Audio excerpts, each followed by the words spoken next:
я зачитаю сейчас фамилию, если мне послушайте.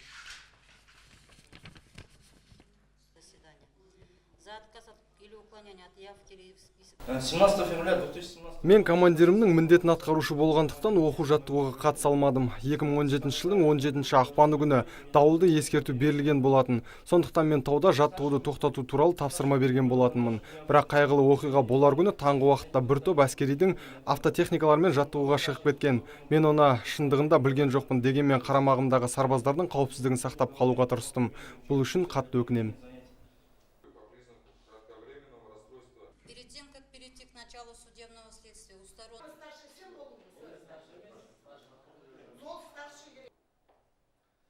Примерно в 12 часов 30 минут. Офицеры 8-й части 91-178, мне неизвестно, в силу занятости текущими делами части, я оставляю...